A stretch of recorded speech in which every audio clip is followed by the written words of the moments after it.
Sam Bankman-Fried is arrested. Binance FUD is accelerating customer withdrawals. CZ says FUD helps us grow. Hello, everybody, and welcome to the Assets of Value podcast. Today, on December the 13th, and every day, we connect to share our insights and perspectives on crypto, Web3, and NFT topics. We are the founders of Assets of Value, a Web3 research organization. Our podcast is not to be taken as legal or financial advice. Let's jump straight into it. Abe, PPI data coming out in a few minutes, but what are the crypto markets looking like right now? The market is slightly pumping, and Bitcoin touched the 17.5K mark today. That is pretty important because breaking that 17K barrier resistance was pretty difficult. We have seen Bitcoin attempting that and failing multiple times throughout the last 3 weeks, and finally, Bitcoin has done it. And Ethereum is also trading positive today with crossing $1,300 mark. I'm not saying that this is the beginning of the next bull run, but certainly a relief rally is on cards. With PPI data soon to be released, and we'll share that as it's announced, what can we expect from a price movement? Well, that depends on the data itself. If the CPI numbers turns out even more than the prediction, I think the market is going to go down.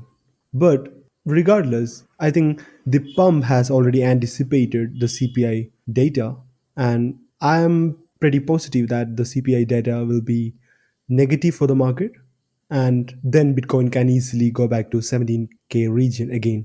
And effectively, the market, crypto market, might not have even moved just because of the data. This is how we evolve as a market, right? We anticipate big negative moments and perform a little pump to grab that exit liquidity. I'd have to agree. This looks like a perfect scenario of buying the rumor and selling the news. But yes, something to look forward to. And we will check in tomorrow's podcast to see where price is at the moment. Let's move over to SBF. The guy continues to stay in the news. He has been arrested by the Bahamas Police Authority and is now in their custody. The timing is great. I think the timing is accurate at this point because SPF gets arrested and the market pumps. I think this is really great because I'm not really expressing my happiness just because one guy got arrested, but I think this is a natural justice and it is necessary to occur. He had to take responsibility of his actions, and his actions literally ruined lives of many. And the actions and its consequences affected the crypto market, including a possible extension of the bear market. Now, this guy, when he put into trial, I don't think he'll be punished in accordance with the developer who got arrested for creating Tornado Cash.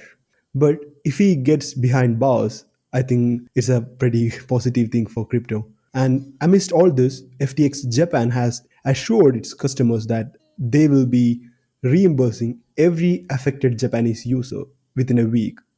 That's fantastic. I was unaware that FTX Japan has come out and said, is it FTX Japan or is it the liquidators or authorities in Japan? No, it's just FTX Japan.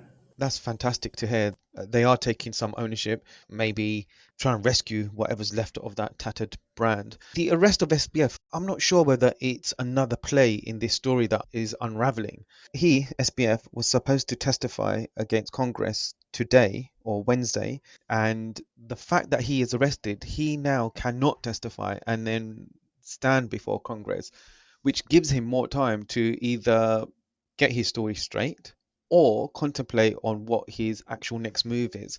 We know that in Bahamas, a lot of authoritative figures have been protecting SBF. For me, it could just be another play to continue that protection for a time where all the facts are gathered and a narrative is created and unleashed onto the crypto public, really. What's your thoughts on that? Do you think this is almost structured or doctored in a way, or is there some genuine activities behind his arrest with the pursuit of putting SBF into prison for the longer term? The only genuine thing that's in crypto space is the existence of Bitcoin. Whatever these authorities are trying to achieve by arresting SBF, They are putting a mask or a veil in front of our eyes, and maybe they are protecting SBF. I don't really want to speculate on this, but as a matter of fact, SBF still is considered highly amongst these political figures. And up to my knowledge, no political person, leadership, has issued a statement condemning SBF's acts on behalf of FTX and Alameda. And recently, Alameda's employees have raised their concerns, and they might be also willing to testify against SBF. So a case is building against him, but I don't know if it will hold because of the present circumstances. Yeah, we could continue talking about this for a number of episodes, but let's move on. It made me chuckle when you mentioned that the only real thing in crypto is Bitcoin. Now, there was a shift towards Binance being a legitimate and a solid entity within crypto world, but Binance is actually coming against some FUD of its own. And just on the word FUD, maybe that's the word of 2022 and into 2023. FUD is being used everywhere and anywhere, it seems like. But certainly for Binance, they've seen daily BTC withdrawals topping $500 million. And CZ has come out saying that FUD actually helps them grow. What is actually happening with Binance, and why has CZ put out such a statement? All these incidences go back to the last month, November, and when the FTX situation happened, CZ in his tweet storm mentioned that whenever an exchange do a massive transaction after the exchange unveils its holdings or reserves, then that exchange might be in trouble. CC said it, and 1 week later, Binance revealed their assets and reserves, and we discussed it, right? It was nearly 70% of BNB, BUSD, and USDT. And 1 week later, Binance did a $2.7 billion transaction from one of its reserve wallets to another wallet. And when asked upon, CC and Binance said that the current wallet where the 2.7 billion worth of funds have been moved in, it was a cold wallet. But CC himself claims that if the exchange does a massive transaction, it might be in trouble, right? So it's backfiring on him currently. Apart from that, there are no issues in Binance. And let's be honest, Binance is too big to fail at this point. Binance drives more than 60% of the crypto transaction volume. Binance drives almost 70% of the crypto users. Binance drives more than 70% of crypto traffic. And an exchange at that scale, it's too big to fail. It's just like USDT. Even though we know that there are multiple concerns regarding USDT, it's not going to fail because there are massive liquidity backing USDT. I'm uncomfortable about saying it's too big to fail. They said that about Lehman Brothers, they've said that about Titanic, and here we are forever referring back to those incidents as historical events. Now, I wish not for a second that any trouble comes onto Binance, because it will be a catastrophe for crypto as a whole. But the FUD, is it warranted or is it unwarranted? It feels like CZ is now on a defense, and it could be the naysayers or it could be the backers of SBF painting a picture countering CZ as the knight in shining armor. Yeah, CC did some badass things in the space. He single handedly triggered the collapse of FTX. He questioned existence of multiple centralized exchanges including KuCoin, alleging that these exchanges might not even have reserves. He forced all the centralized exchanges to reveal their proof of reserves. He did all these things in crypto to earn a certain good Samaritan figure. But let's jump into a quick reaction from Justin Sun. When FTX was on the verge of collapse and ZZ publicly claimed that he is looking into opportunities to buy FTX, and that gave him enough time to do some background transactions and causing FTT to dump further. And then Justin Sun intervened and said he's gonna buy FTX and Alameda. I mean, he will be investing and injecting a massive amount of capital. But he didn't do that. We know that Justin Sun is the owner of Huobi, which is another big centralized exchange. And currently, Justin Sun deposited over $100 million into Binance after the FUD. To prove that Binance may be stable, there's nothing to worry. But it kind of worries me. Why would he do that? Why would Justin Sun take an interest in protecting Binance interest?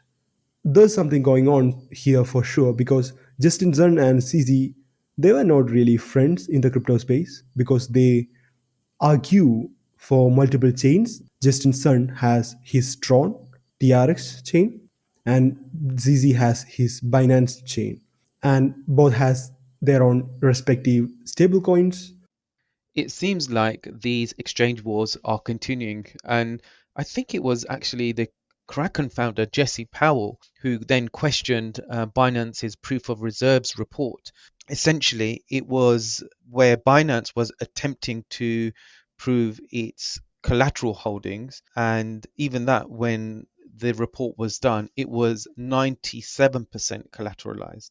And I think the audit on the collateral is actually not the right thing to do, and Binance needs to prove its reserves. By coming out and proving the collateral ownership, this collateral accounting trick is exactly how FTX played solvent as well until that house of cards fell down. And I think that's what started the momentum against CZ and Binance.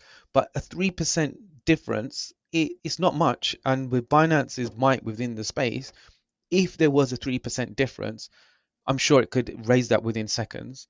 But I guess it falls back on the whole trust and transparency issue that crypto essentially should be replacing and addressing. But then these players are almost getting too big for themselves. Let's hope they don't fall or fail. We discussed how CZ is providing 500 million loans to Bitcoin miners. Then we wondered, where does this money come from?